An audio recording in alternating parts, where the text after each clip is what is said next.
नमस्कार साथियों, आप सभी का स्वागत है डिफेंस इंस्टीट्यूट के यूट्यूब चैनल पर। और बच्चों, जो यूपी पुलिस के लिए प्रैक्टिस सेट बैच की जो सीरीज़ चल रही थी, उसमें आज हम लोग देखेंगे प्रैक्टिस सेट 13 और यहाँ से क्या क्या सवाल आए हुए हैं, इन सभी सवालों पर हम लोग चर्चा करेंगे इस प्रैक्टिस सेट 13 में। तो सबसे पहले बच्चों, प्रैक्टिस सेट 13 में जो सबसे पहला जो पोर्शन आपका रहेगा सामान्य ज्ञान का रहेगा। सामान्य ज्ञान क्या, कौन कौन से क्वेश्चन इस सामान्य ज्ञान से आए हुए हैं, इन पर हम लोग चर्चा करेंगे। तो पहला बच्चों क्वेश्चन लिखा हुआ है, भारत के संविधान में समवर्ती सूची का विस्तार कहाँ से लिया गया है, या समवर्ती सूची कहाँ से ली गई? यूएसए से, स्विट्जरलैंड से, ऑस्ट्रेलिया से, सोवियत संघ से। तो बच्चों कहा गया कि समवर्ती सूची कहाँ से गई है। तो यहाँ पर हम लोग बात करें, जो समवर्ती जो सूची है वो किस संविधान से ली गई, मतलब कहाँ से ली गई? तो ये समवर्ती सूची ऑस्ट्रेलिया से ली गई, हमारी ऑस्ट्रेलिया से। तो सी आंसर सही था। यूएसए से बात करें तो मूल कर्तव्य लिए गए हैं, मूल अधिकार लिए गए हैं, मौलिक अधिकार हमारे कहाँ से लिए गए? यूएसए से। मूल कर्तव्य की बात करें तो ये आपके रूस या कनाडा, सोवियत संघ। मूल कर्तव्य सोवियत संघ से लिए गए हैं, मूल कर्तव्य सोवियत संघ से लिए गए हैं। ठीक है, तो मूल कर्तव्य की बात करें तो ये कहाँ से लिए गए? सोवियत संघ से लिए गए हैं, सोवियत संघ से। और यूएसए से क्या लिए गए? मौलिक अधिकार। तो इसका जो आंसर हो जाएगा, क्या हो जाएगा बच्चों? सी आपका आंसर था, सी था। अगला लिखा हुआ, एक जुते हुए खेत की खोज की गई कहाँ से? मोहनजोदड़ो से, कालीबंगा से, हड़प्पा से, लोथल से। ठीक है, तो एक जुते हुए खेत की खोज कहाँ से की गई है? तो अगला बच्चों ये आपका क्वेश्चन रहेगा, जुते हुए खेत की खोज कहाँ से की गई है। तो जल्दी से आप लोग बताएं इसका क्या आंसर होने वाला है। जुते हुए खेत कहाँ से लिए गए? तो ये हमारे लिए गए कालीबंगा से। तो 2 का जो आंसर रहेगा वो बी रहेगा, बी आपका। 2 का आंसर क्या हो जाएगा? बी आपका हो जाएगा। जुते हुए खेत के साथ कहाँ से लिए गए? कालीबंगा से लिए गए हैं। ठीक है, अगला क्वेश्चन है, महात्मा बुद्ध का महापरिनिर्वाण किसके गणतंत्र में हुआ था? ठीक है, महापरिनिर्वाण मल्लियों के, लिच्छवियों के, साक्यों के, पालों के। तो आप लोग बताएं 10 सेकेंड में आंसर। गौतम बुद्ध का महापरिनिर्वाण किसके गणतंत्र में हुआ था? किसके गणतंत्र में हुआ था? आंसर क्या रहेगा इसका? ठीक है, मतलब महापरिनिर्वाण मतलब गौतम महात्मा बुद्ध की मृत्यु कब हुई थी? महापरिनिर्वाण। तो ये बच्चों हुआ था मल्लों के समय में। तो इसका 3 का जो आंसर हो जाएगा ए आपका रहेगा। ठीक है, ए आपका। अगला, इंग्लैंड की रानी एलिजाबेथ प्रथम के समकालीन राजा कौन था? अकबर था, शाहजहां था, औरंगजेब था, बहादुर शाह था। तो 10 सेकेंड में आप लोग बताएं, इंग्लैंड की महारानी जो थी एलिजाबेथ, उनके समय में समकालीन राजा कौन था? तो आप लोग बताएं जरा, इंग्लैंड की महारानी जो एलिजाबेथ थी, उनके समय में प्रथम समकालीन राजा, तो उस समय की बात करूं तो अकबर था। क्यों? क्योंकि अकबर का जो शासनकाल था 1556 से 1605 तक था, और ईस्ट इंडिया कंपनी की भी स्थापना कब हुई थी? 1600 में हुई थी, एलिजाबेथ प्रथम के समय में। और आप देखो 1600 में स्थापना हुई, 1605 से था। तो इसका जो आंसर हो जाएगा, क्या हो जाएगा? ए हो जाएगा। इंग्लैंड की महारानी एलिजाबेथ का जो समकालीन राजा था अकबर था। और पूरे मुगल साम्राज्य में अकबर जो आपका था, ये अनपढ़ राजा था। तो ये सवाल कभी कभार आ जाता है। और अकबर के द्वारा 1576 में हल्दी घाटी का युद्ध हुआ था। हल्दी घाटी का युद्ध 1576 में हुआ था, अकबर और महाराणा प्रताप के मध्य में, जिसमें अकबर की क्या हुई थी? जीत हुई थी। और पानीपत का द्वितीय युद्ध भी 1556 में हुआ था, अकबर और हेमू के मध्य में। इस युद्ध में भी किसकी जीत हुई थी? अकबर की जीत हुई थी और हेमू हार गया था। तो इसका जो आंसर था ए आपका करेक्ट आंसर था। अगला, नादिर शाह के आक्रमण के समय मुगल शासक कौन था? तो नादिर शाह ने, जो विदेशी था नादिर शाह, जब इसने भारत पर आक्रमण किया था तो उस समय मुगल शासक कौन था? तो अहमद शाह था, आलमगीर द्वितीय था, मोहम्मद शाह था, रफीद उद दराज था। तो इस समय कौन था? 10 सेकेंड में आप लोग जल्दी से आंसर बताएं। नादिर शाह के समय कौन था शासक? कौन था? नादिर शाह के आक्रमण के समय।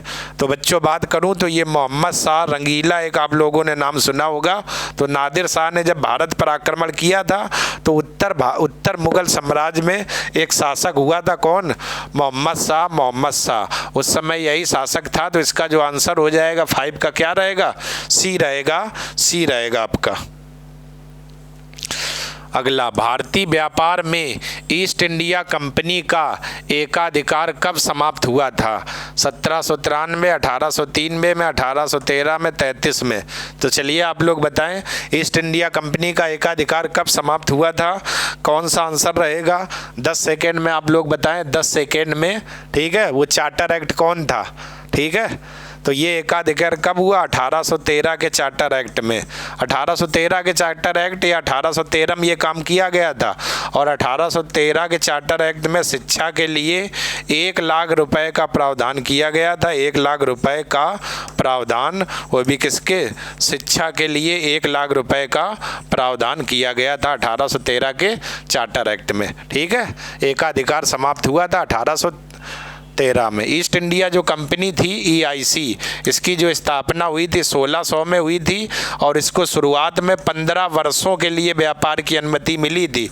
15 वर्षों के लिए शुरुआत में। और जब ईस्ट इंडिया कंपनी की स्थापना हुई थी तो उस समय महारानी कौन थी? एलिजाबेथ प्रथम। एलिजाबेथ प्रथम थी। एलिजाबेथ प्रथम थी। EIC की जब स्थापना हुई थी 15 वर्षों के लिए इनको क्या बच्चों दिया गया था? 15 वर्षों के लिए अधिकार दिया गया था व्यापार के लिए इस ईस्ट इंडिया कंपनी को शुरुआत में। ठीक है, तो इसका जो आंसर था सी आपका करेक्ट आंसर था। सी आपका करेक्ट आंसर था। अगला, निम्नलिखित में से कौन लगातार 6 वर्ष तक भारतीय राष्ट्रीय कांग्रेस का अध्यक्ष था? जवाहरलाल नेहरू, अबुल कलाम आजाद, गोपाल कृष्ण गोखले, दादा भाई नौरोजी। तो 10 सेकेंड में आप लोग इसका आंसर बताएं, कौन अध्यक्ष था? कौन था? वो भी लगातार 6 वर्ष तक जो रहा था। 10 सेकेंड में आप लोग आंसर दें। ठीक है, क्या आंसर रहेगा? जल्दी से बताएं, जल्दी से बताएं। तो इसका जो आंसर होगा बच्चों, लगातार 6 वर्ष तक भारतीय राष्ट्रीय कांग्रेस के अध्यक्ष थे, वो कौन थे? अबुल कलाम आजाद। अबुल कलाम आजाद। तो बी आपका क्या रहा? करेक्ट आंसर था। भारतीय राष्ट्रीय कांग्रेस की जो स्थापना हुई थी वो स्थापना कब हुई थी? 28 दिसंबर 1885 में। 85 में कहाँ की गई थी? ये हुई थी मुंबई में। मुंबई में किसने की थी? WC बनर्जी ने। हुम इसके क्या थे? संस्थापक। इसके संस्थापक कौन थे? A.O. ह्यूम। और अध्यक्ष कौन थे? WC बनर्जी। ठीक है, A.O. ह्यूम और कौन थे? WC बनर्जी। तो भारतीय राष्ट्रीय कांग्रेस। ठीक है, भारतीय राष्ट्रीय कांग्रेस उत्तरी अमेरिका से लिया गया शब्द है जिसका अर्थ है लोगों का समूह। लोगों का समूह। अगला, निम्नलिखित में से किस स्थान पर सबसे कम वार्षिक वर्षा होती है? बेल्लारी, जैसलमेर, जोधपुर, लेह। यानी कौन सा वो स्थान है जहाँ पर सबसे कम वर्षा देखने को मिलती है? तो जल्दी से आप लोग इसका आंसर बताएं। इसका आंसर क्या होगा? कौन सा स्थान है जहाँ पर सबसे कम वर्षा होती है? तो ये बच्चों आपकी सबसे कम वर्षा जो देखने को मिलेगी, क्या बेल्लारी है? नहीं है, लेह आपका है। लेह, जहाँ पर क्या सबसे कम वर्षा होती है। ठीक है, और सबसे अधिक बात करूं तो आप लोगों ने नाम सुना होगा मासिन राम। मासिन राम। और मासिन राम ये बच्चों कहाँ पर है? मेघालय में है। मेघालय में। ठीक है, क्योंकि पूर्वोत्तर भारत का जो आकृति है वहाँ की पहाड़ियों की आकृति कुछ ऐसी बनी हुई है मेघालय में, मासिन राम। अब वर्षा वाली हवाएं आती इस कीप नुमा आकृति में ऐसे फंस जाती हैं। कीप नुमा आकृति बनी हुई है ऐसे, और जब हवाएं इसमें फंस जाती हैं तो धुआंधार बारिश कराती हैं। इसलिए मासिन राम मेघालय में सबसे ज़्यादा बारिश और यहाँ पर सबसे कम बारिश देखने को मिलती है। ठीक है, तो डी इसका करेक्ट आंसर था। अगला, कोकण रेल मार्ग नहीं जोड़ता बेलगांव को, मडगांव को, रत्नागिरी को, उडुपी को। ठीक है, तो कोकण रेल परियोजना किसको नहीं जोड़ती है? 10 सेकेंड में आप लोग आंसर दें। कोकल रेल मार्ग नहीं जोड़ता। किसे नहीं जोड़ता है? तो ये बच्चों किसको नहीं जोड़ता है? बेलगाम को नहीं जोड़ता है। ये आपका आंसर हो जाएगा। कोकल रेल मार्ग इसकी शुरुआत कब हुई थी? 1990 में हुई थी, 1990 में। और ये क्या था? पश्चिमी तट को उत्तर से दक्षिण की ओर जोड़ता है। पश्चिमी जो आपका तट था, पश्चिमी तट का मतलब भारत में अगर ऐसे बात की जाए यूं, तो ये जो पश्चिमी तट था भारत में, ये इसको उत्तर से दक्षिण की ओर जोड़ता, मतलब कि महाराष्ट्र, गोवा, कर्नाटक और केरल वाले राज्यों को आपका जोड़ता कौन? कोकल रेल परियोजना, जिसकी शुरुआत कब हुई थी? 1990 में, जिसमें कौन नहीं है? बेलगाम नहीं है, बेलगाम नहीं है। ठीक है। अगला, निम्नलिखित पर्वत शिखरों में से कौन सा एक भारत में अवस्थित नहीं है? गोसाई-थान, कामत, नंदा देवी, त्रिशूल। तो 10 सेकेंड में आप लोग बताएं भारत में कौन सा अवस्थित नहीं है, पर्वत शिखर कौन सा अवस्थित नहीं है। ठीक है। तो आपको पता है कि भारत में कौन सा नहीं अवस्थित है? गोसाई-थान, ये भारत में नहीं स्थित है।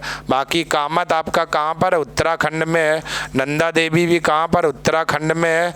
त्रिशूल भी कहाँ पर है? उत्तराखंड में है। और नंदा देवी की बच्चों बात करूँ उत्तराखंड में, तो भारत की सबसे ऊंची चोटी जो पूर्णतः भारत में स्थित है वही है आपकी कौन सी? नंदा देवी। नंदा देवी, नंदा देवी पूर्णतः भारत में स्थित चोटी है, नंदा देवी। तो इसका आंसर क्या था बच्चों? सी था, ए। आंसर नहीं, इसका आंसर ए था, गोसाई-थान। ये आपका भारत में अवस्थित नहीं है, बाकी तीनों आपके भारत में अवस्थित है। ठीक है। अगला, निम्नलिखित में से किस देश में पंपास घास के मैदान स्थित हैं? पराग, बोलिविया, अर्जेंटीना, उरुग्वे। जल्दी से आप लोग बताएं, पंपास घास के मैदान कौन से देश में अवस्थित हैं? कौन से देश में अवस्थित हैं? तो पंपास घास के मैदान की बच्चों की अगर हम लोग बात करें तो अर्जेंटीना में स्थित हैं, अर्जेंटीना में।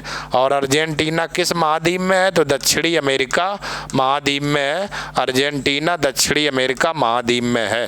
ठीक है। मैंने आपको बताया था अर्जेंटीना में पंपास और कंपास घास के मैदान कहाँ पर मिलेंगे? ब्राज़ील में हमें मिलेंगे, ब्राज़ील में।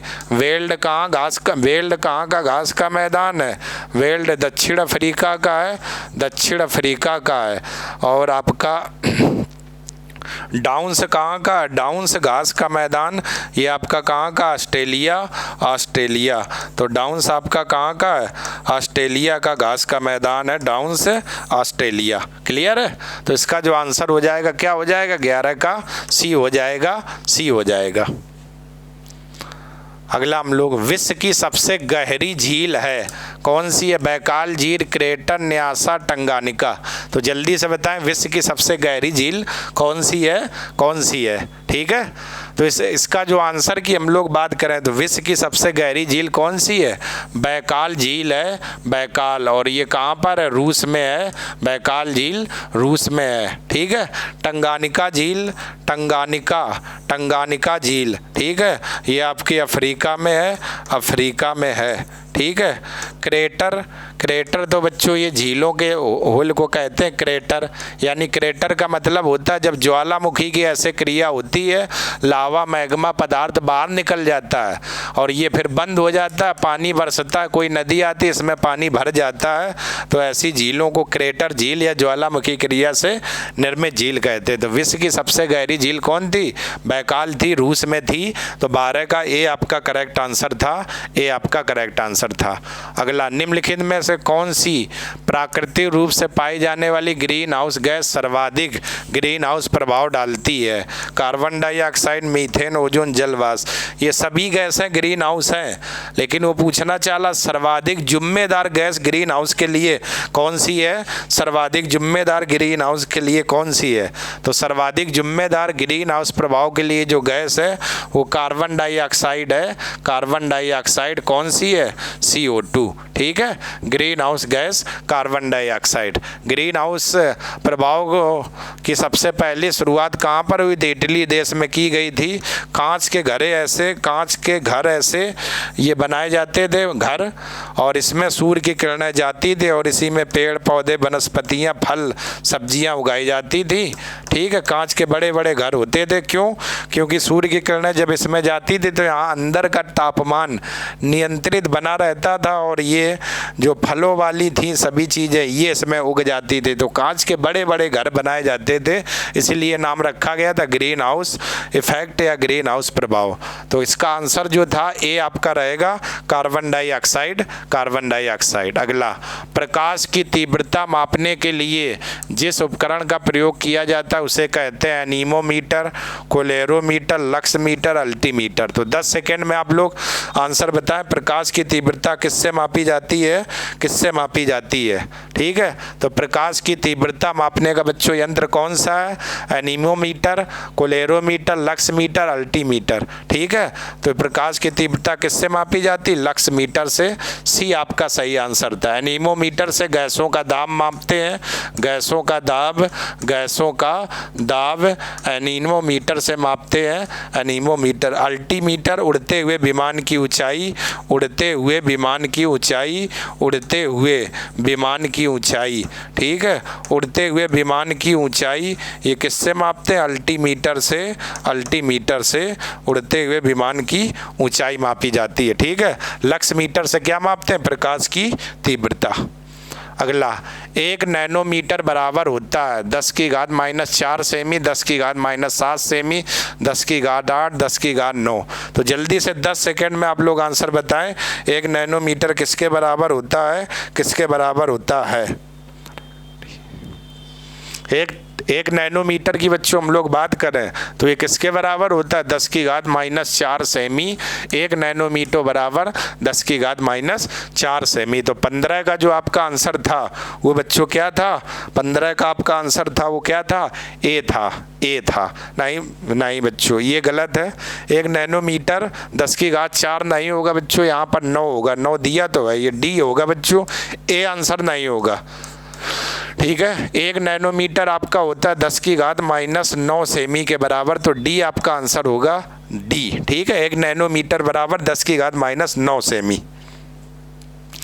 अगला, निम्नलिखित में से कौन सी ह्रास गैस या लाफिंग गैस में प्रयुक्त होती है? Nitrous oxide, nitrogen dioxide, nitrogen trioxide और नाइट्रोजन टेट्राऑक्साइड। ठीक है, तो कुल मिला के हंसाने वाली गैस किसे कहते हैं? तो वो बच्चों हम लोग कहते हैं नाइट्रस ऑक्साइड को, नाइट्रस ऑक्साइड को। तो लाफिंग गैस या हंसाने वाली गैस नाइट्रस ऑक्साइड को बोला जाता है। ठीक है, नाइट्रस ऑक्साइड। ठीक है, N2O। ठीक है, नाइट्रस ऑक्साइड हंसाने वाली इसको गैस कहते हैं।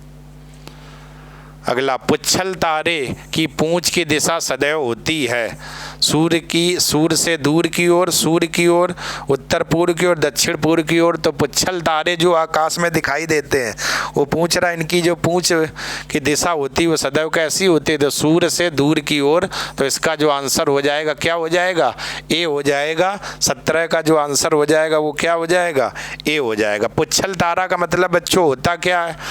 तो जैसे ये सूर्य आपका पृथ्वी है, ये सूर्य है आपका, ये सूर्य। तो कुछ पिंड क्या होते हैं सूर्य के चारों ओर ऐसे परवलयाकार पथ पर चक्कर लगाते हैं, और जब ये सूर्य के नज़दीक पहुंचते हैं तो सूर्य की इनके शक्ति इनको आकर्षित कर लेती है। अब चूंकि ये गैसी पिंड होते हैं तो ये जल उठते हैं और इसमें जलकर आग लग जाती है, तो ऐसे पूंछ ऐसी संरचना सूर्य से दूरी की ओर इनको दिखाई देती है, इस तरीके से पीछे की ओर, इसीलिए पूंछ जैसी संरचना बन जाती है। इसी को पुच्छल तारा कहते हैं। जैसे तीर में आप लोग आग लगा करके फेंको तो उसकी लपट पीछे की ओर आएगी, पूंछ ऐसी संरचना बन जाएगी, उसी को ही पुच्छल तारा कहते हैं। तो 17 का आपका जो आंसर था ए था, ए था। अगला, उत्तर प्रदेश का सबसे छोटा पक्षी विहार कौन सा है? समसपुर पक्षी विहार, नवाबगंज, वखीरा और सांडी। ठीक है, तो ये पक्षी विहार सबसे छोटा कौन सा उत्तर प्रदेश में? तो इसका बच्चों हम लोग आंसर की बात करें तो उत्तर प्रदेश का सबसे छोटा पक्षी विहार कौन सा? नवाबगंज पक्षी विहार, नवाबगंज पक्षी विहार। और ये पक्षी विहार कहाँ पर है? उन्नाव में है, उन्नाव में है। ठीक है, समसपुर पक्षी विहार कहाँ पर है? रायबरेली में है, रायबरेली में है। ठीक है, इसके बाद आपका सांडी पक्षी विहार कहाँ है? हरदोई में, हरदोई में। ठीक है, तो इसका जो आंसर था उत्तर प्रदेश का सबसे छोटा पक्षी विहार बी आपका आंसर रहेगा नवाबगंज पक्षी विहार, उन्नाव लखनऊ में लगभग पड़ेगा। अगला 14 बैंकों का राष्ट्रीयकरण कब हुआ था? वर्ष 1968 में, वर्ष 1969 में, वर्ष 1970 में, वर्ष 1971 में। तो बच्चों बात करें कि 14 जो राष्ट्रीयकृत बैंकें थी उनका जो राष्ट्रीयकरण हुआ था वो हुआ था वर्ष 1969 में, वर्ष 1969 में। मुख्य 14 बैंकों का जो राष्ट्रीयकरण हुआ था वो आपका वर्ष 1969 में हुआ था, 69 में राष्ट्रीयकरण किया गया था। ठीक है बच्चों। अगला, निम्नलिखित में से किसे विश्व का चीनी का कटोरा कहा जाता है? हवाई द्वीप, क्यूबा, भारत, फिलीपींस। तो बताएं बच्चों, विश्व में चीनी का कटोरा किसे कहा जाता है? किसे कहा जाता है? तो हवाई द्वीप समूह, क्यूबा, भारत और फिलीपींस। ठीक है, तो इसकी हम लोग बात करें तो चीनी का कटोरा किसे कहते हैं? तो ये बच्चों किसे कहते हैं? क्यूबा को कहते हैं, क्यूबा को कहते हैं। तो चीनी का कटोरा किसे कहते हैं? क्यूबा देश को कहा जाता है। ठीक है, ठीक है, चीनी का कटोरा क्यूबा को कहते हैं। इसके बाद अगला बात करें, नाबार्ड की स्थापना कब हुई या अस्तित्व में कब आया? वर्ष 1979 में, वर्ष 1980 में, वर्ष 1981 में, वर्ष 1982 में। तो आप लोग कमेंट करके बताएं नाबार्ड की स्थापना कब हुई थी। 21 का जो आंसर रहेगा, नाबार्ड की स्थापना कब हुई थी? जल्दी से बताएं बच्चों, 10 सेकेंड में। नाबार्ड जो अस्तित्व में आया, तो नाबार्ड की बच्चों स्थापना कब हुई थी? वर्ष 1982 में, वर्ष 1982 में नाबार्ड की स्थापना की गई थी।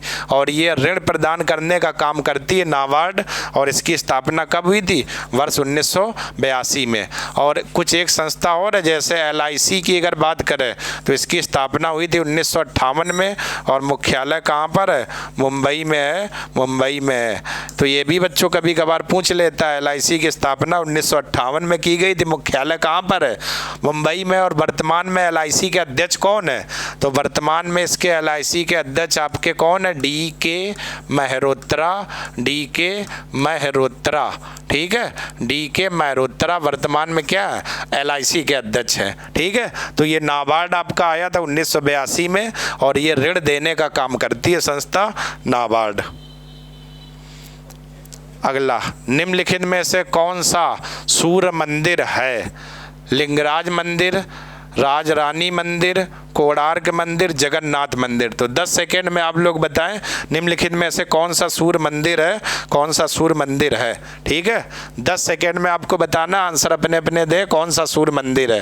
ठीक है, तो बात करूं तो कोणार्क का जो सूर्य मंदिर है इसी को कहते हैं कोणार्क सूर्य मंदिर, और ये आपका कहाँ पर है? उड़ीसा में है, उड़ीसा में। लिंगराज मंदिर भुवनेश्वर उड़ीसा में, ये भी बच्चों आपका लिंगराज मंदिर भुवनेश्वर उड़ीसा में है। ठीक है, जगन्नाथपुरी, पुरी उड़ीसा में है, जगन्नाथपुरी कहाँ पर है? उड़ीसा में आपका। ठीक है, तो इसका जो आंसर था सी आपका था, क्योंकि यही सूर्य मंदिर है, तो 22 का क्या हो जाएगा? सी आपका आंसर था। अगला, वायु की गति निम्नलिखित में से किसके द्वारा मापी जाती है? बैरोमीटर से, एनीमोमीटर से, हाइड्रोमीटर से, विंड वेन से। तो 10 सेकेंड में आप लोग आंसर बताएं, वायु की गति जो मापी जाती है वो किसके द्वारा मापी जाती है? जल्दी से बताएं, वायु की गति मापने का यंत्र कौन है? तो वायु की गति एनीमोमीटर, एनीमोमीटर से वायु की गति क्या मापी जाती है? तो वायु की गति एनीमोमीटर से, एनीमोमीटर से। ठीक है, अगला, भारतीय हीरा संस्थान, भारतीय हीरा संस्थान कहाँ स्थापित किया गया है? नई दिल्ली में, मुंबई में, सूरत में, जयपुर में। तो भारतीय हीरा संस्थान कहाँ पर स्थापित किया? 10 सेकेंड में आप लोग अपना अपना आंसर बताएं, हीरा संस्थान कहाँ बच्चों स्थापित किया गया है? भारतीय हीरा संस्थान। तो इसकी जो बच्चों हम लोग बात करें 24 का, तो इसका जो आंसर हो जाएगा सी। ये हीरा संस्थान कहाँ स्थापित किया गया? सूरत में, सूरत में। तो 24 का जो बच्चों आपका आंसर रहेगा वो सी रहेगा, सी रहेगा, सी रहेगा। ठीक है, सूरत में। अगला, उत्तर प्रदेश में राष्ट्रीय कथक संस्थान कहाँ पर स्थापित है? आगरा में, लखनऊ में, कानपुर में, बनारस में। 10 सेकेंड में आप लोग आंसर दें। उत्तर प्रदेश में राष्ट्रीय कथक संस्थान कहाँ पर स्थित है? ठीक है, 10 सेकेंड में आप लोग आंसर दें बच्चों। तो आपको पता ही होगा उत्तर प्रदेश में राष्ट्रीय कथक संस्थान, ललित कला एकेडमी, ठीक है, जितने भी ये सब चीज़ें हैं ये सब आपकी कहाँ पर है? लखनऊ में स्थित है, लखनऊ में। तो 25 का जो आंसर हो जाएगा वो क्या हो जाएगा? बी आपका करेक्ट आंसर रहेगा, बी आपका करेक्ट आंसर रहेगा। ठीक है, अगला, निम्नलिखित में से कौन सा उत्तर प्रदेश का प्रमुख लोकगीत है? ठप्पा, धमार, कव्वाली, विरहा। 10 सेकेंड में आप लोग आंसर बताएं। उत्तर प्रदेश का प्रमुख लोकगीत कौन सा है? लोकगीत कौन सा है उत्तर प्रदेश का बच्चों? लोकगीत कौन सा है? 10 सेकेंड में बताएं आंसर। हो गए तो कौन सा? बिरहा गाया जाता है, उत्तर प्रदेश का प्रमुख लोकगीत है। कव्वाली की बात करें तो ये फर्रुखा रुखाबाद मैनपुरी, यहाँ पर देखने को बच्चों हमें कव्वाली बहुत ये देखने को मिल जाती है। तो यहाँ पर लोकगीत पूछा गया था तो डी आपका करेक्ट आंसर था, विरहा इसका आंसर हो जाएगा। अगला, निम्नलिखित में से कहाँ शाकुंभरी देवी मेले का आयोजन किया जाता है? बनारस में, विंध्याचल में, मेरठ में, सहारनपुर में। तो शाकुंभरी देवी मेला कहाँ आयोजित किया जाता है? 10 सेकेंड में आप लोग अपना आंसर दें। शाकुंभरी देवी मेले का आयोजन कहाँ किया जाता है? ठीक है, शाकुंभरी मेला। तो शाकुंभरी देवी मेला का आयोजन बच्चों कहाँ किया जाता है? सहारनपुर में, सहारनपुर में। ठीक है, तो आपका क्या आंसर हो जाएगा? डी आपका हो रहा है। नौचंडी मेला एक आपका होता है, नौचंडी मेला, नौचंडी मेला, और ये आपका कहाँ पर होगा? मेरठ का है नौचंडी मेला। ठीक है, कहाँ का है? मेरठ का, मेरठ का। 2.5 सैयद सलार मेला एक बच्चों आपका है, सैयद सलार मेला, सैयद सलार मेला, ये कहाँ का है? बहराइच का है, बहराइच का है। ठीक है, सैयद सलार। ठीक है, गंगा घाट मेला ये कहाँ का? बनारस का हमें देखने को मिल जाएगा। तो डी इसका करेक्ट आंसर था, डी आपका करेक्ट आंसर था। अगला, प्रसिद्ध शास्त्रीय गायक भीमसेन जोशी संबंधित हैं बनारस घराने से, किराना, लखनऊ, रामपुर। तो बताएं भाई, प्रसिद्ध शास्त्रीय गायक भीमसेन जोशी का संबंध किस घराने से है? जल्दी से आप लोग इसका आंसर दें, किस घराने से है? किस घराने से है भीमसेन जोशी का संबंध? ठीक है, तो आप लोग बताएं भाई। तो ये शास्त्रीय गायक है भीमसेन जोशी, और इसका संबंध जो है किस घराने से है? किराना घराने से है, किराना घराने से है। तो 28 का जो आंसर था बच्चों वो क्या था? बी था, क्योंकि भीमसेन जोशी इसी किराने घराने से ही क्या है? संबंधित है, संबंधित है। अगला, निम्नलिखित में से कौन सा अशोककालीन अभिलेख खरोष्टी लिपि में है? कालसी, गिरनार, सैनवाजगढ़ी, मेरठ। तो 10 सेकेंड में आप लोग आंसर दें अपना। कौन सा अशोक है? ये कौन सा अभिलेख है जो अशोक में खरोष्टी लिपि के द्वारा अशोक में लिखा गया, अशोक के द्वारा? तो खरोष्टी लिपि में लिखा कौन सा अभिलेख है? तो 10 सेकेंड में बताएं। तो खरोष्टी लिपि में इसमें जो अभिलेख लिखा हुआ है सैनवाजगढ़ी है, सैनवाजगढ़ी। क्योंकि अशोक के आप लोगों ने ज़्यादातर अभिलेख देखे होंगे प्राकृत भाषा में मिले हुए हैं, ज़्यादातर अभिलेख प्राकृतिक भाषा में अशोक के हमें मिले हुए हैं। लेकिन इसमें पूछा खरोष्टी लिपि में कौन सा अभिलेख है? तो वो आपका कहाँ पर है? सैनवाजगढ़ी में। अशोक की अगर बात करूँ तो अशोक के द्वारा 261 ईसा पूर्व में कलिंग युद्ध हुआ था, कलिंग युद्ध। और कलिंग बच्चों कहाँ पर है? उड़ीसा में है। और ये किसके लिए प्रसिद्ध था? हाथियों के लिए, हाथियों के लिए। और इस कलिंग युद्ध में अशोक ने जब देखा तो लगभग इस युद्ध में 1 लाख लोग मारे गए थे, इसलिए अशोक को बहुत गिलानी हुई थी।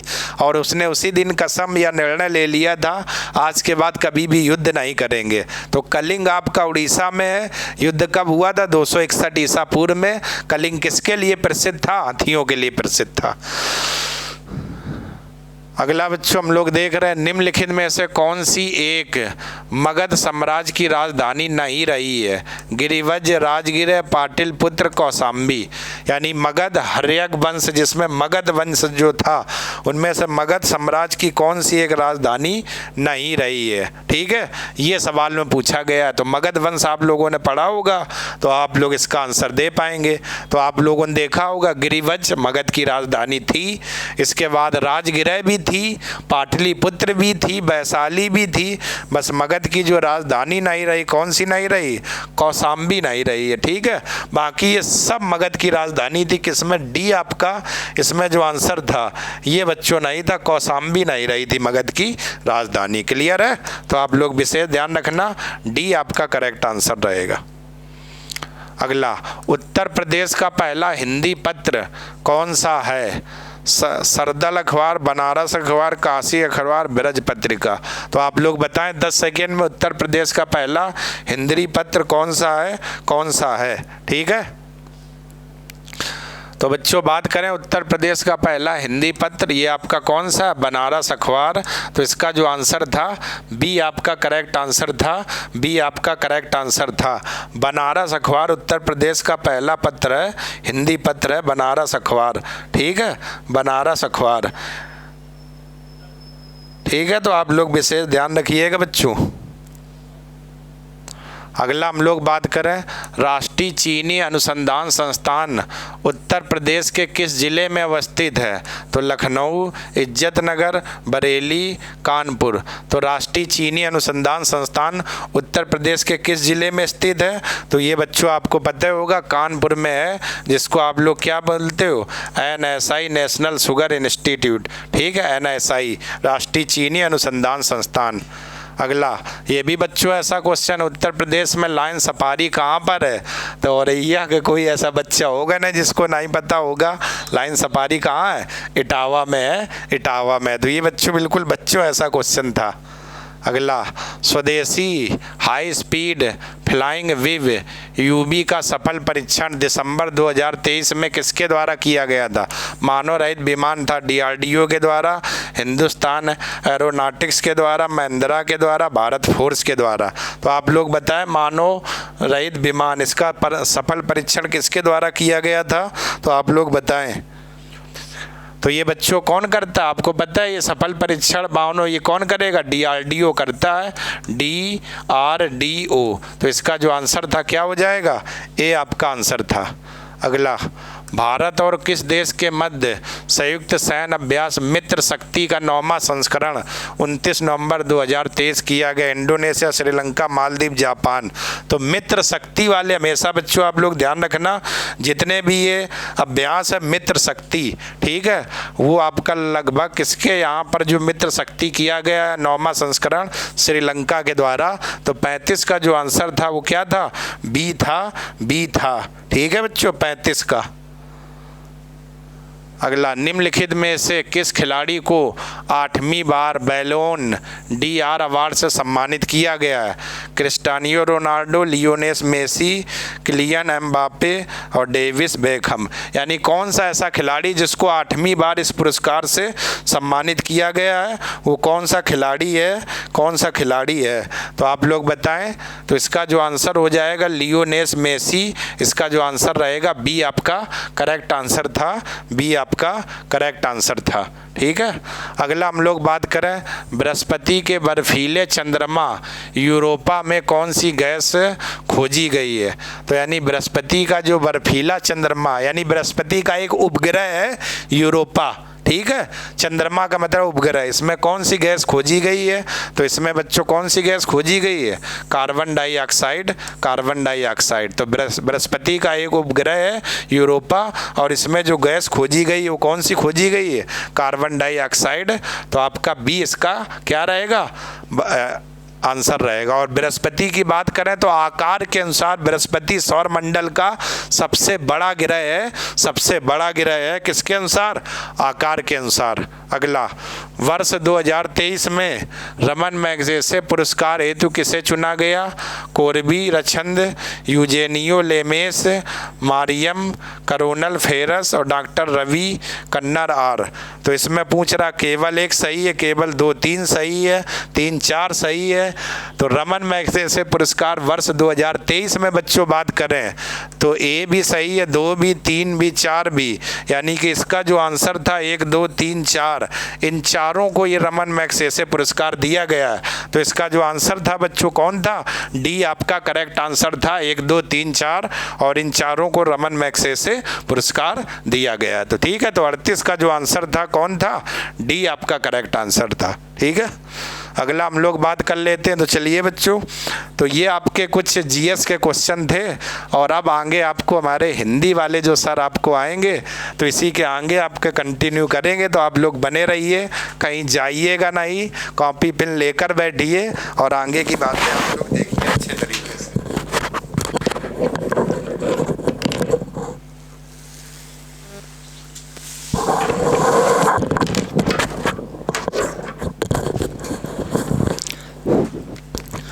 दोस्तों नमस्कार, कहीं मत जाइएगा, जुड़े रहिएगा बराबर।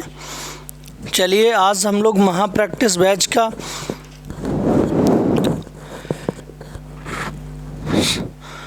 प्रैक्टिस सेट नंबर 13 कंप्लीट करेंगे। यस, 13 की हिंदी जो है वो हम लोग कंप्लीट करेंगे। ठीक है, चलिए देखते हैं हिंदी में। आइए, लिखा हुआ है इसमें, क्वेश्चन दिया गया है, सब लोगों को क्लियर कर लीजिए। सब लोगों को स्क्रीन पर क्वेश्चन तो साफ दिखाई दे रहा है ना। लिखा हुआ है 39 में लिखा हुआ है क्वेश्चन में, यस, शेष कादम्बरी, कौन सी? शेष कादम्बरी के रचयिता कौन है? तो आप लोग बताइए जल्दी से फटाफट, शेष कादम्बरी के रचयिता कौन है? तो क्या नरेश मेहता जी हैं, या फिर आपके हजारी प्रसाद द्विवेदी जी हैं, या फिर आपके बाण भट्ट हैं, या फिर आपकी कौन सी हैं बताइए? फिर या फिर आपकी कौन सी है? अलका शराबगी है। कौन सी है? अलका शराबगी जो है वो आपकी शेष कादम्बरी के रचयिता कौन है? रचयिता कौन है? अलका शराबगी है। कौन से है? अलका शराबगी। यस। प्रिय प्रवास जो है वो रचना किसकी है? प्रिय प्रवास किसकी काव्य कृति है? तो आप सभी लोग बेटा जानते होंगे, मैथिली शरण गुप्त की है तो नहीं है गुप्त जी की। क्या कुंवर नारायण की है? नहीं है। ये आपकी रामधारी सिंह दिनकर जी की है तो नहीं है। कौन सी है? अयोध्या सिंह उपाध्याय हरिऔध जी की। ये जो प्रिय प्रवास है ये अयोध्या सिंह उपाध्याय हरिऔध जी का ये महाकाव्य है। ये कौन सा? प्रिय प्रवास जो काव्य है वो अयोध्या सिंह उपाध्याय हरिऔध जी का है बेटा। ठीक है, अच्छा। आत्मजयी, कौन सा? आत्मजयी के रचयिता कौन से हैं? आत्मजयी के रचयिता है ना। यस, बताएंगे आत्मजयी के रचयिता कौन है? यस, श्रीकांत वर्मा है, नरेश मेहता है, या आपके श्रीधर पाठक है, या आपके मुक्तिबोध हैं। तो आत्मजयी के रचयिता कौन से हैं? नरेश मेहता जी हैं, या श्रीकांत वर्मा जी हैं, या श्रीधर पाठक हैं, या मुक्तिबोध हैं। तो कौन से हैं बताएंगे आप लोग फटाफट। ये क्वेश्चन हम आप लोगों पे छोड़ रहे हैं, इसका आंसर मुझे चाहिए जल्दी से जल्दी। ठीक है, हाँ, इसका आंसर आपको करना है, आपको देना है एक आंसर। ठीक है, आगे देखो मैं बताता हूँ। ठीक है, शनमार्ग का संधि विच्छेद क्या होगा? शनमार्ग का संधि विच्छेद, तो शनमार्ग का संधि विच्छेद करना है तो शनमार्ग को हम लोग कैसे लिखेंगे? शनमार्ग शतधन मार्ग कौन सा होता है? शतधन मार्ग बराबर क्या हो जाता है? शनमार्ग होता है। शनमार्ग का मतलब एक अच्छा सा मार्ग, एक अच्छे मार्ग पर चलने को हम लोग कहते हैं, हमें शनमार्ग पर या सत्य के मार्ग पर चलना चाहिए। तो शतधन मार्ग बराबर क्या होता है? शनमार्ग होता है। अभ्युदय का संधि विच्छेद क्या होगा? कौन सा? अभ्युदय का संधि विच्छेद क्या होगा? तो बताएंगे अभिधन दय, या अभिधन उदय, या अभि उदय और अभि उदय दय, क्या होगा इसका? तो आप जानते हो कि आप ये जो आपका शब्द है इसमें अभ्युदय में आप जानते हो कि इसमें आपकी कौन सी संधि है? इसमें आपकी यड़ संधि बन रही है। कौन सी संधि बन रही है? इसमें भैया यड़ संधि बन रही है, क्योंकि जब भी आपको हमने बताया था या और वा से पूर्व कोई आधा कोई आधा वर्ण आ जाता है, कोई भी आधा वर्ण आ जाता, आपको बताया था कि कौन सी संधि है भैया, यड़ संधि है। ये आपको अब खूब रट चुकी है ना, रट चुकी है। मैंने आपको बताया कि ई और ई प्लस असमान स्वर, उसके बाद कौन सा असमान स्वर, बताया कि नहीं, आसमान स्वर आ जाए भैया, है ना। तो ई का क्या हो जाता है, या हो जाता है। कभी भी ऊ और ऊ के बाद भैया बताया असमान स्वर आ जाए, कैसा, असमान स्वर आ जाए। असमान स्वर आ जाए तो ऊ का क्या हो जाता है, वाह हो जाता है। ऊ का क्या हो जाता है, वाह हो जाता है। रिरी के बाद आपका रिरी प्लस असमान स्वर आ जाए, क्या, असमान स्वर, ये आ जाए आपका असमान स्वर, तो रिरी का क्या हो जाता है, रा हो जाता है। और कभी भी या व रा से पूर्व आप ध्यान रखो, कभी भी यदि आधा वर्ण आ जाए आपकी कौन सी संधि, यड़ संधि, तो अभिधन उदय, इसका संधि विच्छेद अभ्युदय का क्या होगा बेटा, अभ्युदय। ये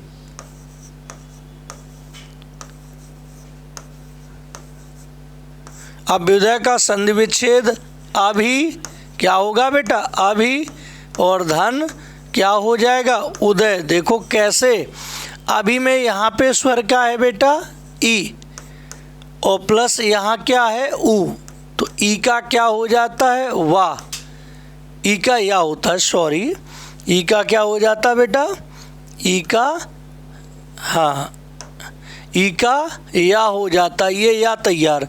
इस भी में से जब ईश्वर चला गया तो यहाँ बचा क्या, आधा भा, और यहाँ मिल गया क्या, या। अब ये ऊ स्वर है तो ऊ की मात्रा, तो ये हो गया अभ्यु, और यहाँ से मिल गया क्या, दय, तो ये क्या हो गया, अभ्युदय। तो ध्यान रखना, अभिधन उदय कौन सा, सेकेंड ऑप्शन आपका राइट है बेटा, अभिधन उदय बराबर अभ्युदय, ठीक है, ये चीज है ना।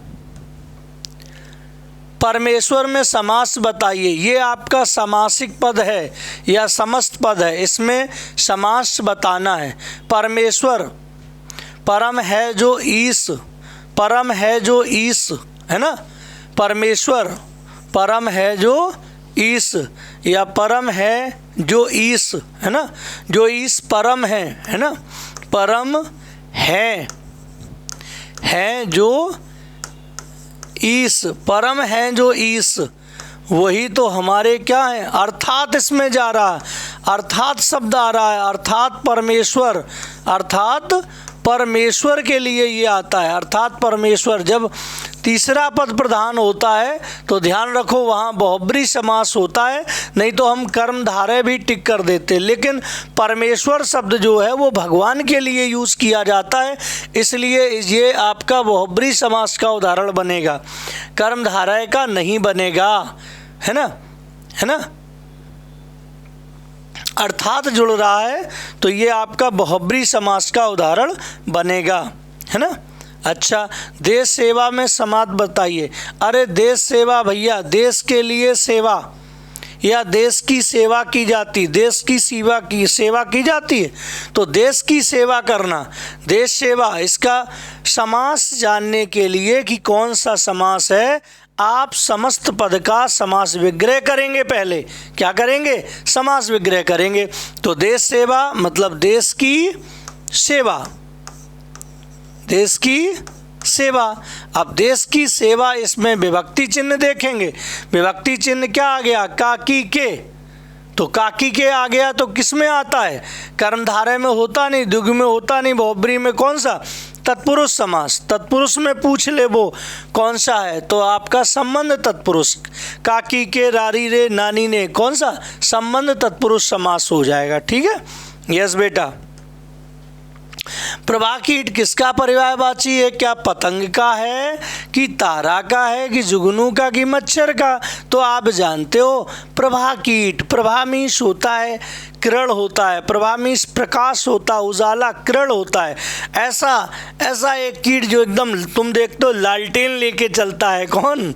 जुगनू, है ना? हाँ, जुगनू लाइट लेके चलता है ना, तो जुगनू हो जाएगा इसका। इसे आप लोग खद्दोत भी बोलते हो। क्या बोलते हो? इसे आप लोग खद्दोत भी बोला जाता है इसे आप लोग धुकधुकी भी बोलते हो। क्या? धुकधुकी, आप इसे धुकधुकी भी बोलते हो, है ना? हाँ, धुकधुकी या खद्दोत जुगनू के ही बोलते हैं। ठीक है बेटा, ये ऑप्शन बनेगा। अगला, जल का पर्यायवाची अम्बु, अम्बु माने जल, सही है। तोय, नीर, वारी, है ना? नीर, वारी, तोय, अम्बु, ये सभी जल के पर्यायवाची हैं। इसका मतलब सभी, ये सभी जो है वो जल के आपके पर्यायवाची है। यस। उच्छ्वास का विलोम क्या होगा? उच्छ्वास, है ना? उच्छ्वास का विलोम शब्द, यहाँ छा में हलंत है बेटा। उच्छ्वास का विलोम शब्द क्या होगा? उच्छ्वास में जब ऊपर की ओर सांस चलती है, सांस का लेना, सांस का आना और जाना उच्छ्वास कहलाता है। सांस का आना और जाना उच्छ्वास। इसका मतलब विश्वास, उत्साह, संचास नहीं, है ना? गलत है। उच्छ्वास का विलोम शब्द निश्वास, निश्वास माने बिना श्वास के, और उच्छ्वास का मतलब सांस का ऊपर नीचे चलना जो है वो उच्छ्वास कहलाता है, ऊपर की ओर जाना उच्छ्वास। तो ये आपका इसका विलोम शब्द निश्वास बनेगा। ऊहापोह का विलोम शब्द क्या होगा? अरे भैया, ऊहापोह की स्थिति में लोग फंस जाते हैं। ऊहापोह की स्थिति जानते हो? ऊहापोह की स्थिति का मतलब होता है कि असमंजस की स्थिति। आप निश्चित ही नहीं कर पाते हैं कि क्या करना चाहिए, क्या नहीं करना चाहिए। तो ऊहापोह की स्थिति का मतलब अनिश्चित, असमंजस की स्थिति, दुविधा में पड़ जाना। तो ऊहापोह का मतलब होता है इसका असमंजस। क्या होता है? इसे आप कह सकते हो क्या? असमंजस कह सकते हो, असमंजस। और दुविधा की स्थिति होती है, दुविधा में लोग फंस जाते हैं ये। लेकिन हमें चाहिए क्या? हमें चाहिए इसका विलोम शब्द चाहिए। तो विलोम शब्द ये थोड़ी होगा। इसका मतलब यहाँ अनिश्चित की स्थिति है तो यहाँ निश्चित की स्थिति हो जाएगी। तो इसका जो है विलोम शब्द कौन सा हो जाएगा? निश्चित हो जाएगा। ये फोर्थ ऑप्शन आपका राइट है। रित का विलोम कौन सा है? रित का विनत है क्या? दम्भी है, सरल है? नहीं भाई, सरल का तो कठिन होता है ना? हाँ, विनत का तो उद्धत होता है, उद्धत का विनीत होता है। क्या होता है? विनीत होता है। ये उद्धत का विनीत होता है, उद्धत का विनीत। तो रित का विलोम शब्द अनरत होता है। क्या होता है? अनरत होता है ना? यस। अगला, क्षमा किए जाने योग्य। क्षमा किए जाने योग्य, जो क्षमा किए जाने योग्य है, जिसको क्षमा किया जा सकता है, जो क्षमा किए जाने योग्य है, वो आपका कहीं ना कहीं क्षम है। क्या है? वो क्षम है, वो क्षमा करने के योग्य है, उसे क्षम कहते हैं। अक्षम, जो क्षमा किए जाने योग्य ना हो, वो अक्षम है। जिसको क्षमा ना किया जा सके वो अक्षम है। ठीक है, तो इसका ऑप्शन जो है वो कौन सा है? फर्स्ट। प्रतिकार रखने की इच्छा रखने वाले को कहेंगे प्रतिकार। दूरी बनाकर रखने वाले की इच्छा रखने वाले को क्या कहते हैं? प्रतिवाद कहते हैं। नहीं भाई, प्रतिकांक्षा नहीं, उसे प्रतिचिकीर्षा कहते हैं। क्या कहते हैं? प्रतिचिकीर्षा बोलते हैं। ठीक है, यस। अगला देखो, साटिका। साटिका शब्द का तद्भव, साटिका जो है ये आपका तत्सम है, इसका तद्भव। तो साटिका का तद्भव सायका नो, शयन कक्ष नो, सैया नो। क्या होता है? साड़ी होता है। साड़ी जो है इसका तद्भव है।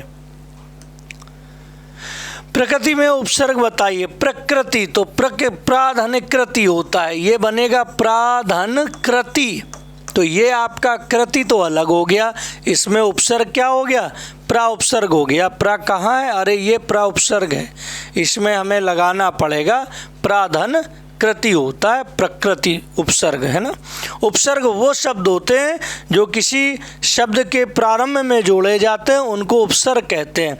प्रत्यय वो शब्द होते हैं जो किसी शब्द के अंत में जोड़े जाते हैं, उनको प्रत्यय कहते हैं। यस। प्रतिबिंब में उपसर्ग बताइए। प्रतिबिंब को करोगे तो ऐसे ही तोड़ोगे, प्रतिधन बिंब ऐसे तोड़ोगे बेटा, प्रतिधन बिंब, ध्यान रखना प्रतिधन बिंब है। तो प्रतिबिंब में उपसर्ग बताइए, ठीक है। तो उपसर्ग आपका कौन सा है? प्रति उपसर्ग है। कौन सा? प्रति उपसर्ग आपका है। आंखों में खून उतरना, क्या? आंखों में खून उतरना, मुहावरे का अर्थ कौन सा है? आंखों में खून उतरना, आंखों में खून उतर आया, इसका मतलब क्रोध से आंख मोए लाल हो जाना, क्रोध आना। नो, क्रोध में अपशब्द नहीं बेटा, ये नहीं होगा। विनाश करना नहीं होगा। तो क्रोध से आंख मुंह लाल हो जाना, उसे कहते हैं आंखों में खून उतर आना, है ना। ये ऑप्शन आपका राइट है। खून सवार होना, बोला हमारे ऊपर तो अब खून सवार है, कहीं ना कहीं हम इसका खून किसी का करके ही रहेंगे, है ना। तो कहते हैं इसका मतलब किसी को मार डालने को उद्यत होना। यस, किसी को एकदम मार डालने के लिए एकदम तैयार होना, उद्यत होना, उस पर आक्रमण करना। तो यही ऑप्शन आपका सही है, किसी को मार डालने को उद्धत होना। यस, क्रोध आना नहीं होगा, किसी को भड़काना नहीं होगा, बेकाबू हो जाना नहीं होगा, किसी को मार डालने के लिए आमादा हो जाना, उसी को कहते हो हमारे ऊपर खून सवार होना।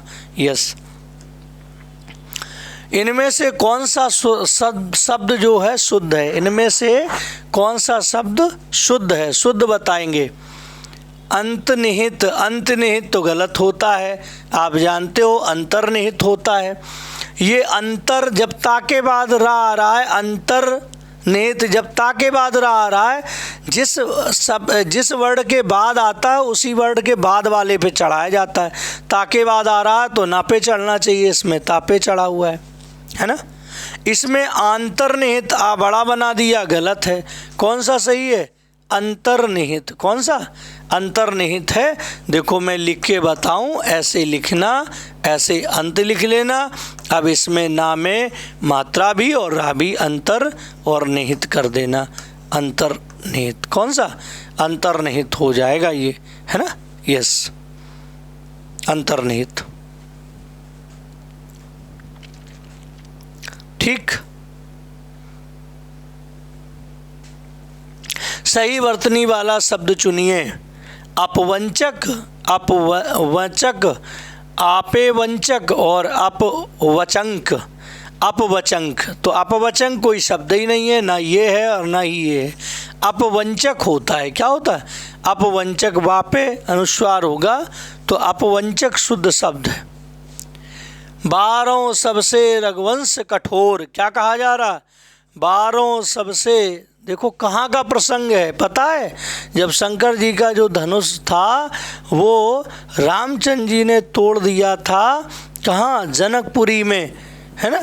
जनकपुरी में सीता के स्वयंवर में जब रामचंद्र जी ने शंकर जी का धनुष तोड़ दिया था तो वहाँ पर परशुराम जी आ गए और परशुराम जी ने क्या कहा गुस्से में आकर, क्योंकि शंकर जी का जो धनुष था वो परशुराम जी को अति प्रिय था।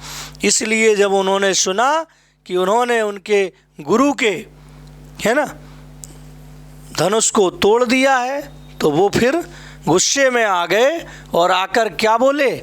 बोरों सबसे रघुवंश कठोर की धार में, मैं रघु के वंश को मैं कुठार की धार से क्या कर दूंगा? नष्ट कर दूंगा। धार में वारन बाज सर थई, और लिखा है बाण की वायु उड़ाए के लक्षण, और लक्ष्मण को तो मैं उड़ा दूंगा। बाण की वायु उड़ाए के लक्ष्मण लक्ष्य करो अरिहा समर्थई। समर्थ माने युद्ध होता है। उन्होंने कहा हमसे युद्ध करो और युद्ध में हम तुम्हें परास्त कर देंगे, है ना। और उन्होंने कहा रघु के वंश को मैं कुठार की धार से नष्ट कर दूंगा। कहीं न कहीं परशुराम जी में क्या था? क्रोध था। क्रोध का यहाँ वर्णन है और क्रोध के लिए तुम जानते हो यहाँ रस दिए, भयानक रस, करुण रस, रौद्र रस, भक्ति रस। तो इसमें कौन सा ऐसा रस है जिसका स्थायी भाव क्रोध है? तो आपको पता होगा रौद्र रस का स्थायी भाव क्या होता है? क्रोध होता है। क्या? क्रोध होता है। तो ये क्रोध में आ गए तो यहाँ रौद्र रस हो जाएगा। भयानक रस का स्थायी भाव क्या होता है? भय होता है। क्या होता है? भय। करुण रस का स्थायी भाव क्या होता है? आपको बता दें, शोक होता है। क्या होता है? शोक होता है। भक्ति रस का स्थायी भाव क्या होता है? भगवत विषयक होता है। क्या होता है? भगवत विषयक। ये है ना, ये भगवत विषयक होता है। ठीक है, विषयक या रथ कुछ भी कहो। तो सही आंसर आपका थर्ड वाला है।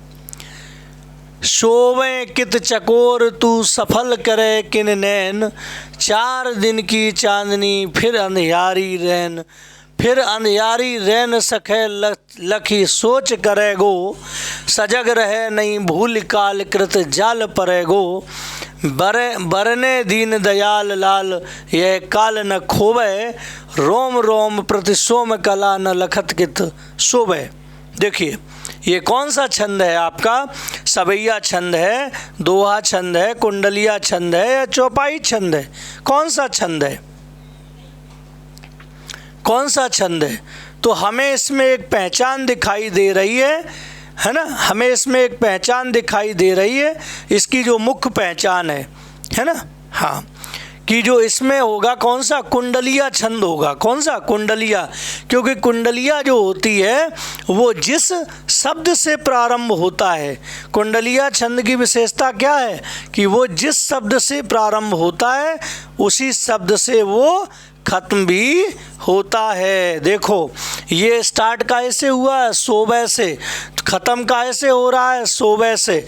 तो ध्यान रखना आप लोग, कुंडलिया जो है ये 6 मात्रिक, ये आपका 6 चरण वाला विषम मात्रिक छंद है। कैसा? कुंडलिया 6 चरण वाला विषम मात्रिक छंद होता है ना। ये जिस शब्द से प्रारंभ होता है उसी शब्द से इसका अंत भी होता है। तो देखो ये सोबह से स्टार्ट हो रहा है, सोबह पे ख़त्म भी हो रहा है। कुंडलिया छंद है। कौन सा छंद है? ये आपका ध्यान रखो, ये कुंडलिया छंद है। कौन सा है? कुंडलिया छंद। और कुंडलिया छंद कैसे बनता है आप लोग ये भी जान लो। जो कुंडलिया छंद होता है वो दोहा काहे से बनता है? ये दोहा प्लस रोला से बनता है। किससे? दोहा प्लस रोला। इसके कितने चरण होते हैं? अरे इसके 6 चरण होते हैं। कितने? 6 चरण होते हैं इसके, है ना। इसके प्रथम 2 चरण, प्रथम इसके 2 चरण होते हैं। कितने? प्रथम 2 चरण किसके होते हैं? प्रथम 2 चरण इसके दोहा के होते हैं। काहे के होते हैं? दोहा के होते हैं। और इसके, है ना, इसके अंतिम 4 चरण, इसके जो अंतिम 4 चरण होते हैं, 4 चरण ये काहे के होते हैं? ये रोला के होते हैं। काहे के होते हैं? रोला के। तो ध्यान रखना, कभी पूछा जाता है कुंडलिया छंद कैसे बनता है? दोहा प्लस रोला से बनता है। इसके प्रथम 2 चरण दोहा के होते हैं, अंतिम 4 चरण रोला के होते हैं, है ना। हाँ, प्रत्येक चरण में कितनी मात्राएं होती हैं? प्रत्येक चरण में इसके 24 मात्राएं होती हैं। कितनी?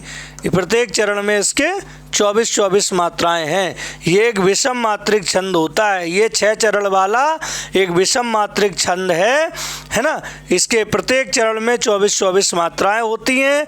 प्रथम 2 चरण जो होते हैं दोहा के होते हैं, अंतिम 4 चरण जो होते हैं वो रोला के होते हैं। काहे के? रोला के होते हैं। ठीक है, ध्यान रखना। चौपाई में प्रत्येक चरण में 16 मात्राएं होती हैं, है ना। दोहा में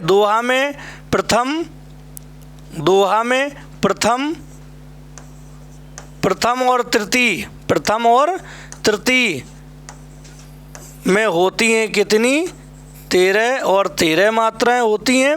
और इसके द्वितीय और किसमें? चतुर्थ में होती हैं 11 मात्राएं होती हैं। कितनी कितनी? 11 मात्राएं होती हैं ना। यस। सवैया में 22 मात्राएं होती हैं, 12 और 7 पे यति रहती है। ठीक है, ये 12 और 7 19 है ना, 19 मात्राएं होती हैं 12 और 7।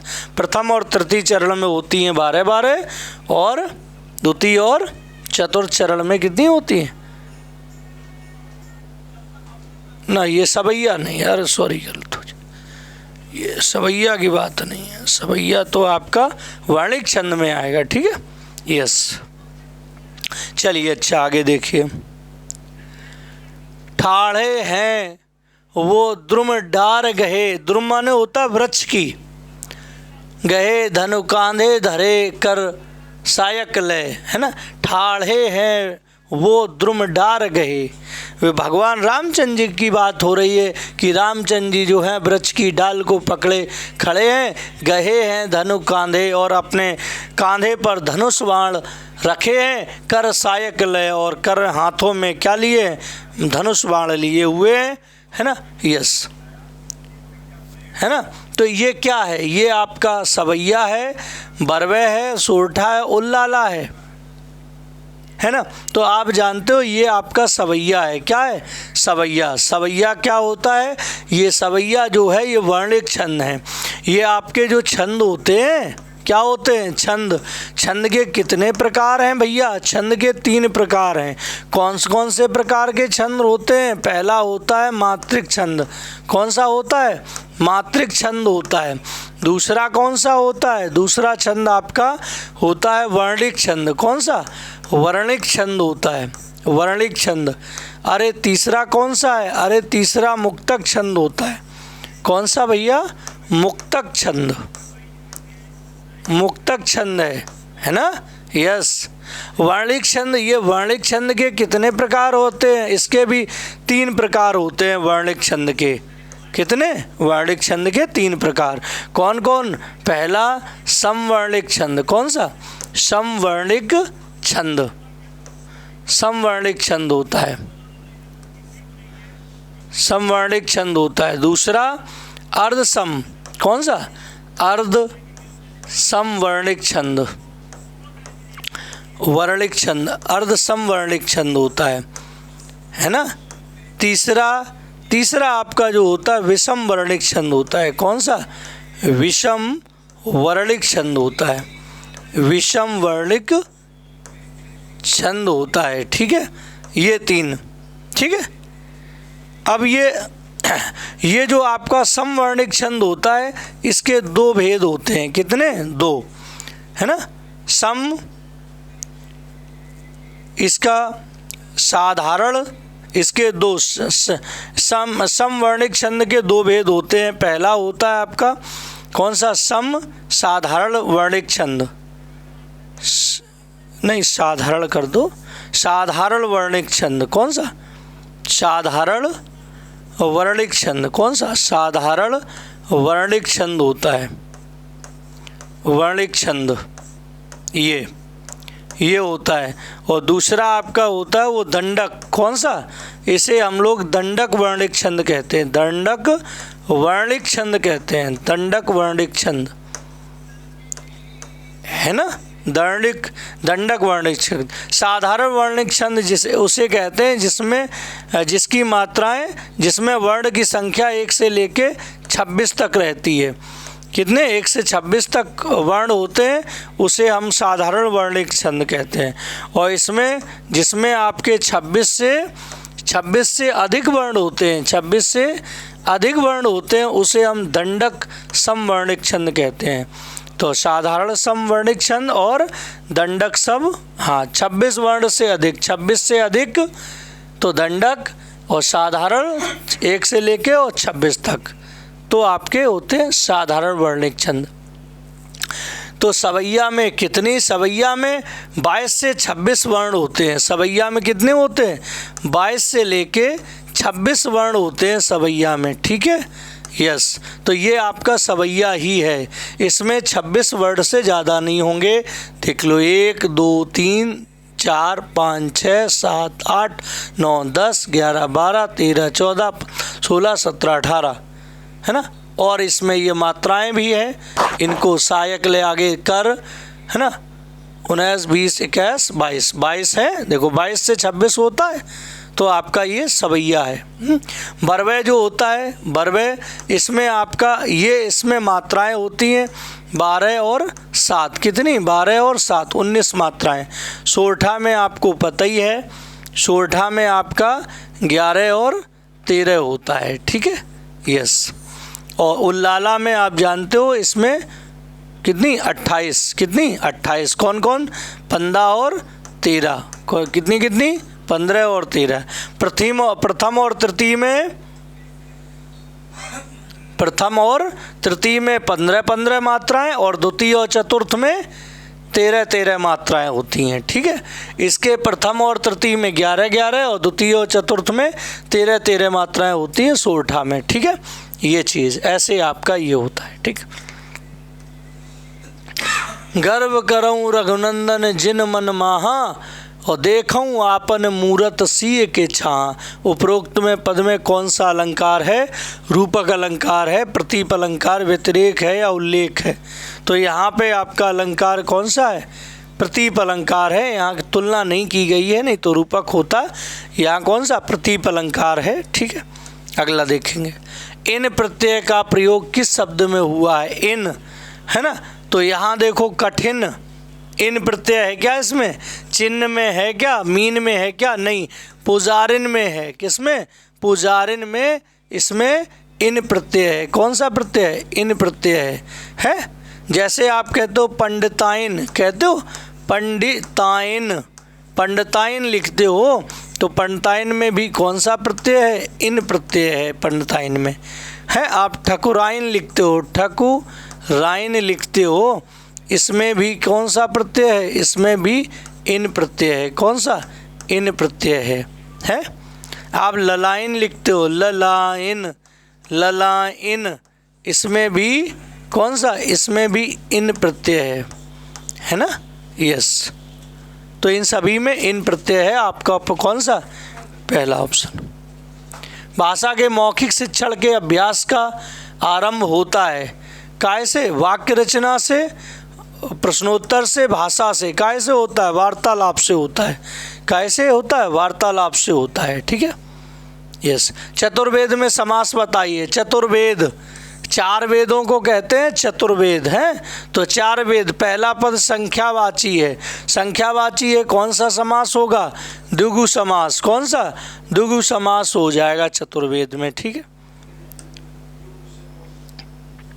जहाँ तक हमारा विचार तो यही है, निम्नलिखित वाक्यों में से शुद्ध वाक्य को सही उत्तर के रूप में चुनें। शुद्ध वाक्य को सही उत्तर के रूप में चुनें। जहाँ तक हमारा विचार तो यही है, ये वाला होगा क्या? जैसा कि हमारा विचार तो यही है, जैसा भी हमारा विचार तो यही है, हमारा विचार तो यही है। ये तीनों आपके रॉन्ग हो रहे हैं। आपका सही ऑप्शन क्या है? हमारा विचार तो यही है ना, यस। पिछले सोमवार को स्कूल बंद है, इसमें क्या क्वेश्चन छूट गया क्या?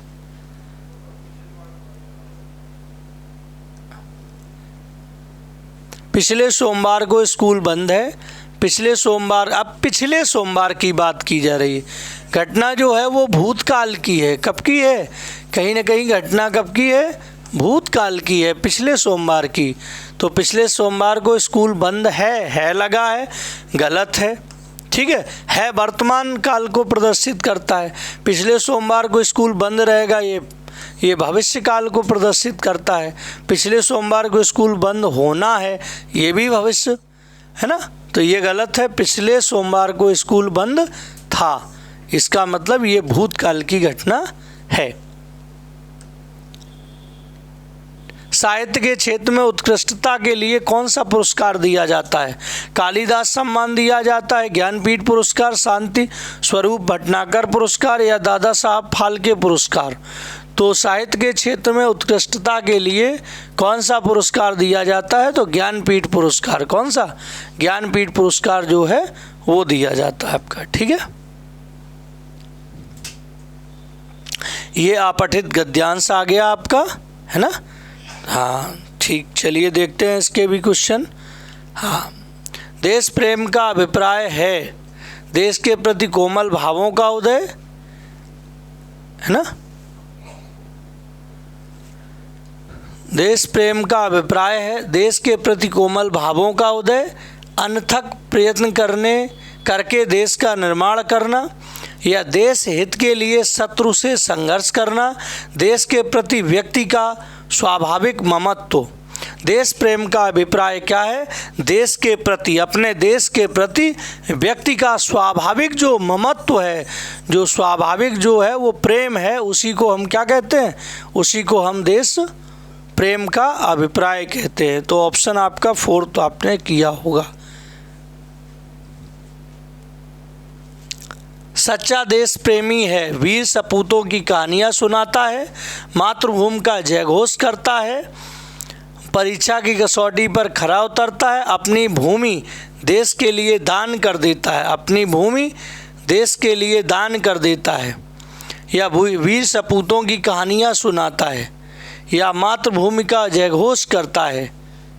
तो कौन सा सच्चा देश प्रेमी है? जो अपनी मातृभूमि का क्या करता है?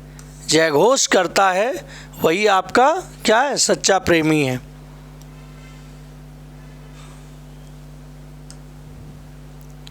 संध्या समय पक्षी अपने घोंसलों में वापस चले जाते हैं, क्योंकि दिन भर घूमकर वे थक जाते हैं, उन्हें रात को आराम करना है।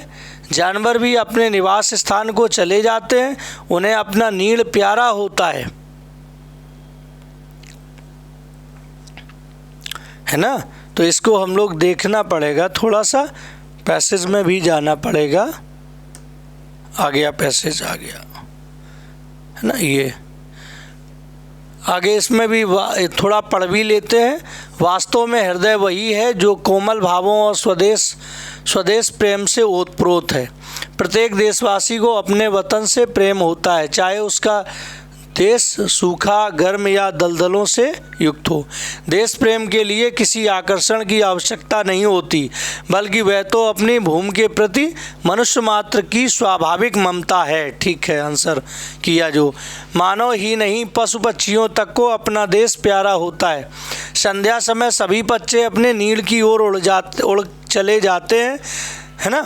हाँ, मानव ही नहीं, पशु पक्षियों तक को अपना देश प्यारा होता है।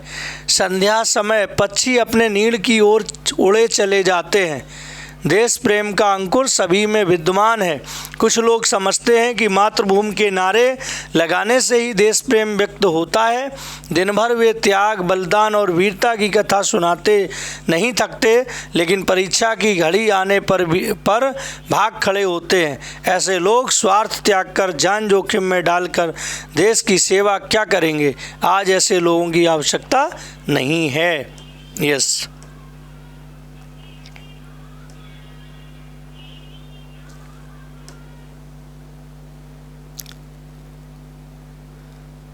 जयघोष करता है।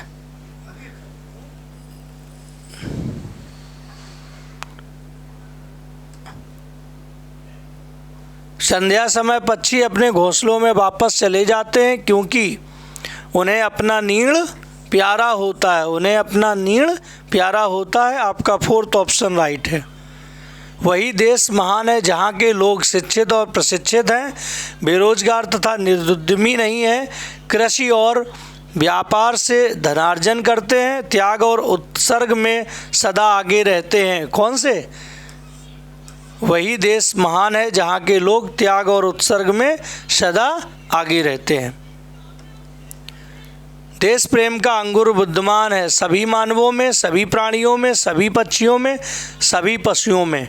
तो सभी प्राणियों में, क्योंकि मानव, पक्षी और पशु जो है सब प्राणियों के अंतर्गत ही आ जाते हैं। इसलिए देश का प्रेम जो है, प्रेम का अंकुर सभी प्राणियों में विद्यमान है ना। दिए गए गद्यांश का उपयुक्त शीर्षक है राष्ट्रभूमि, मातृभूमि, देश प्रेम या कोमल हृदय। तो कौन सा है हमारा?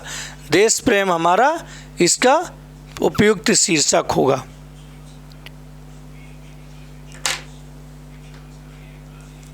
तो ठीक है दोस्तों, आपका ये पूरा कंप्लीट होता है। ठीक है, अब आगे आप लोग जुड़े रहेंगे। ठीक है, चलो आज इतने ही रखते हैं। जय हिंद दोस्तों।